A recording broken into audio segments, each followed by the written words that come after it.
ನಮಸ್ಕಾರ ಸ್ನೇಹಿತರೆ, ಯೂಟ್ಯೂಬ್ ಪ್ರೇಕ್ಷಕ ಮಹಾಶಯರಿಗೆಲ್ಲರಿಗೂ ನನ್ನ ವಂದನೆಗಳು. ನನ್ನ ಹೆಸರು ಬಂದು ಡಿ ಜಿ ರವಿಕುಮಾರ್ ಅಂತೇಳಿ. ನಾನು ಗುರು ಪರಂಪರೆಯಿಂದ ವಿದ್ಯೆ ಕಲಿತು ಇವತ್ತು ನಾನು ವೈದ್ಯ ಮಾಡ್ತಾ ಬರ್ತಾಯಿದ್ದೀನಿ. ಯಾರಲ್ಲಾದರೂ ಯಾವುದಾದ್ರೂ ದೀರ್ಘಕಾಲಿಕ ಸಮಸ್ಯೆಗಳು ಇದ್ದರೆ ಮಾತ್ರ ಕೆಳಗಡೆ ಬರ್ತಾ ಇರ್ತಕ್ಕಂಥ ನಂಬರ್ ಕಾಲ್ ಮಾಡಿ. ಅಕಸ್ಮಾತ್ ನಿಮಗೆ ಹೊಸದಾಗಿ ಬಂದಿದೆ, ತಿಂಗಳಿಂದ 2 ತಿಂಗಳಿಂದ ಈ ಸಮಸ್ಯೆ ಬರ್ತಾ ಇದೆ, ನಮ್ಗೆ ರೀಸೆಂಟಾಗಿ ಬಂದಿರತಕ್ಕಂಥ ಸಮಸ್ಯೆಗಳು ಯಾವುದೇ ಇದ್ದರೂ ನಾವು ತೋರಿಸ್ತಕ್ಕಂಥ ವೀಡಿಯೋಗಳಲ್ಲಿ ಬರ್ತಕ್ಕಂಥ ರೆಮಿಡೀಸ್ನ ನಿಮಗೆ ನೀವೇ ಮಾಡ್ಕೊಂಡಾಗ ಆ ಸಮಸ್ಯೆ ಬಗೆಹರಿಯುತ್ತದೆ. ಇವತ್ತಿನ ವಿಷಯ ಏನಪ್ಪ ಅಂತಂದರೆ, ಕೆಲವರಿಗೆ ಹೆಣ್ಣು ಮಕ್ಕಳಲ್ಲಿ ಸನ್ನಿ ಅಂತ ಬರುತ್ತೆ. ಡೆಲಿವರಿ ಆದ ನಂತರ ತಣ್ಣೀರು ಮುಟ್ಟಿ ಅವ್ರಿಗೇನಾಗುತ್ತೆ ಅಂದರೆ ಸನ್ನಿಪಾತಕ ಅಂತೇಳಿ ತಲೆಗತ್ತಾ ಇರ್ತದೆ, ಅದಾಗ್ಬೋದು. ಇನ್ನು ಕೆಲವರಿಗೆ ಹಸ್ತಮಾ ಟೈಪಲ್ಲಿ ಬರ್ತಾ ಇರ್ತದೆ, ಒಂಥರ ಕಫ ಬರ್ತಕ್ಕಂಥದ್ದು, ಕೆಮ್ಮು, ಆಯಾಸ, ದಮ್ಮು ಇಂಥವು ಕೆಲವು ಬರ್ತಾ ಇರ್ತವೆ. ಇಂಥವುದಕ್ಕೆ ಇವತ್ತು ನಾನು ಒಂದು ಉತ್ತಮವಾದ ರೆಮಿಡಿನ ನಾನು ನಿಮ್ಗೆ ತೋರಿಸ್ಕೊಡ್ತೀನಿ. ಇದು ಏನಪ್ಪ ಅಂತಂದರೆ ಸನ್ನಿ ಸೊಪ್ಪು. ಬಹಳಷ್ಟು ಜನಗಳಿಗೆ ಎಲ್ಲ ಕಡೆ ಕಾಣಿಸ್ತಾ ಇರ್ತದೆ, ನಮ್ಮ ಸುತ್ತಮುತ್ತ ಮನೆಗಳಲ್ಲಾಗ್ಬೋದು, ಎಲ್ಲ ಕಡೆ ನಾವು ಕೆಲವು ಬೆಳೆಸ್ತಾ ಇರ್ತೀವಿ ಸನ್ನಿ ಸೊಪ್ಪು ಅಂತ. ಇದನ್ನು ನಾಗದಾಳಿ ಸೊಪ್ಪು ಅಂತಲೂ ಕರೀತಾರೆ. ಆ ಸೊಪ್ಪನ್ನ ನಾವೇನು ಮಾಡಬೇಕು, ನಿಮ್ಮ ಮನೆಗಳಲ್ಲಿರ್ತಕ್ಕಂಥ ಅಕ್ಕಪಕ್ಕ ಇರ್ತಕ್ಕಂಥ ರೆಮಿಡೀಸ್ ಏನಿದಾವೋ, ಗಿಡಗಳನ್ನೇನಿದಾವೋ ಅದನ್ನು ನೀವು ಉಳಿಸ್ಕೊಂಡ್ರೆ ನೀವು ಮಾಡ್ಕೊಳ್ತಕ್ಕಂಥ ರೆಮಿಡೀಸ್ ನಿಮಗೂ ಆನಂದವಾಗಿ ಕೆಲಸ ಮಾಡ್ತದೆ. ನೋಡಿ, ಇದು ಸನ್ನಿ ಸೊಪ್ಪು ಅಂತ ಕರಿತೀವಿ. ಇದು ನೋಡಿ, ಇದು ಸನ್ನಿ ಸೊಪ್ಪು, ನಾಗದಾಳಿ ಸೊಪ್ಪು ಅಂತ ಕರಿತೀವಿ.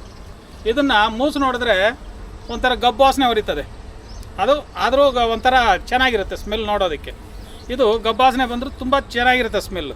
ಇದು ನಾಗದಾಳಿ ಸೊಪ್ಪು ಅಂತ ಕರಿತೀವಿ. ಈ ಸೊಪ್ಪನ್ನ ನಾವೇನು ಮಾಡಬೇಕು ಅಂತಂದರೆ, 1 ಹಿಡಿ ಅಥವಾ 2 ಹಿಡಿಯಷ್ಟು, ನಿಮಗೆ ಒಂದು 100 ಗ್ರಾಮ್ ತೂಕ ಅಂತ ಇಟ್ಕೊಳ್ಳಿ. 100 ಗ್ರಾಮ್ ಸೊಪ್ಪು ತಗೊಳ್ಳಿ, 100 ಗ್ರಾಮ್ ಕಾಳು ಮೆಣಸು ಪುಡಿ ತಗೊಳ್ಳಿ. ಇವು ಎರಡನ್ನೂ ಸಮ ಪ್ರಮಾಣದಲ್ಲಿ ತಗೊಂಡು ಕಲ್ಬತ್ತಿಗೆ ಹಾಕೊಂಡು ಚೆನ್ನಾಗಿ ಅರಿಬೇಕು, ನೈಸಾಗಿ ನುಣುಪಾಗಿ ಅರಿಬೇಕು. ಅರ್ಧಾಗ ಏನಾಗುತ್ತೆ ಅಂದರೆ ಒಂಥರ ಪೇಸ್ಟ್ ಥರ ಆಗುತ್ತೆ. ಆ ಪೇಸ್ಟ್ ಥರ ಆದಾಗ ನಾವೇನು ಮಾಡಬೇಕು ಅಂತ ಸಣ್ಣ ಸಣ್ಣ ಗುಳಿಗೆಗಳು ಮಾಡ್ಕೋಬೇಕು. ಮಾಡಿಕೊಂಡು ಅದನ್ನೆತ್ತಿ ನೆರಳಲ್ಲಿ ಒಣಗಿಸ್ಕೋಬೇಕು. ಒಣಗಿಸ್ಕೊಂಡು ಪ್ರತಿನಿತ್ಯ ಇದರ ಸೇವನೆಯಿಂದ, ಅಂದರೆ ಬೆಳಗ್ಗೆ ಸಾಯಂಕಾಲ ಬಿಸಿನೀರಲ್ಲಿ ತಗೋಬೇಕು. ಬಿಸಿನೀರಲ್ಲಿ ತಗೊಂಡಾಗ ನಿಮಗೆ ಹಸ್ತಮ ಆಗ್ಬೋದು, ಗೂರ್ಲಾಗ್ಬೋದು, ಕಫ ಕಟ್ಟಿರ್ತಕ್ಕಂಥದ್ದು ಆಗ್ಬೋದು, ಇವು ಕಡಿಮೆ ಆಗ್ತದೆ. ಹೆಣ್ಣು ಮಕ್ಕಳಲ್ಲಿರ್ತಕ್ಕಂಥ ಯಾವುದು ಈ ಸನ್ನಿ ಅಂತ ಕರಿತೀವಿ, ಸನ್ನಿ ಅಂದರೆ ಸನ್ನಿಪಾತಕ ಅಂತ ಕರಿತೀವಿ, ಅದು ಬಂದು ತಲೆಗೆ ಹತ್ತದ, ಯಾವಾಗಲೂ ತಲೆನೋವು ಬರ್ತಾ ಇರ್ತದೆ ಅವ್ರಿಗೆ. ಬೆಳಗ್ಗೆ ಆದರೆ ಸಾಕು, ಸೂರ್ಯೋದಯ ಬಂದ ಕೂಡಲೇ ತಲೆನೋವು ಸ್ಟಾರ್ಟ್ ಆಗುತ್ತದೆ, ಅದನ್ನು ಸನ್ನಿಪಾತಕ ಅಂತ ಕರಿತೀವಿ. ಅದೇ ಥರ ಶ್ವಾಸನಾಳದಲ್ಲಿ ನೀರು ತುಂಬ್ಕೊತಾ ಇರ್ತದೆ, ಅದಕ್ಕೂ ಈ ಒಂದು ಕಫ ಥರ ತುಂಬ್ಕೊತಾ ಇರ್ತದೆ, ಅದಕ್ಕೂ ಈ ರೆಮಿಡಿನ ನೀವು ಬಳಸ್ಕೊತಾ ಬರ್ಬೋದು. ಈ ರೀತಿ ಪ್ರತಿದಿನ ಬಳಸ್ತಾ ಬಂದಾಗ ಏನಾಗುತ್ತಂದರೆ ಆ ಸಮಸ್ಯೆ ಬಗೆಹರಿತಾ ಬರ್ತದೆ.